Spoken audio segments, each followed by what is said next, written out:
O virzin che st'appuntamento di Gnovis dal mondi latine dula che il Circul Cittadin ha ospitato un inquintri sulla poesia di Pierluigi Cappello. A organizzare l'inquintri il Fogolar Furlan di Latine, che l'ha data la professore Stefania Valeriani di fa la presentazione sul poete.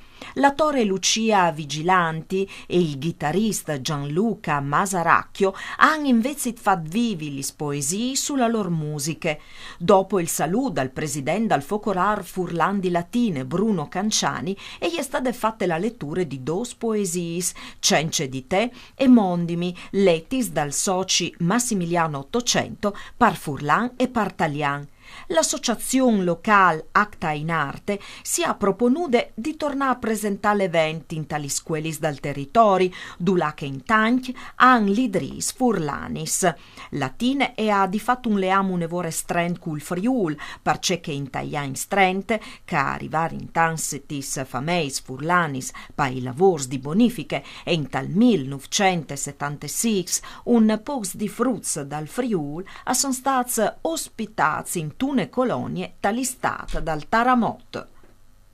Di Latine si spostin di che altre bande dal Mont a Adelaide in Australia, dula che il Fogolar Furlan diretta di Marisa Baldassi all'avvierte in tala sede il primo sportel di informazione sul turismo dall'Is Lidris, il sportel che al servirà aiutare il Ministeri dagli Affars Foresti e dalla cooperazione internazionale e così anche il Consolato Italiano di Adelaide, alle stats creata ai 21 di mai e al funzionerà per tutto il 2024. L'obiettivo è di sburtare i discendenti italiani a viaggiare in Friul e in Italia per conoscere le proprie ledris.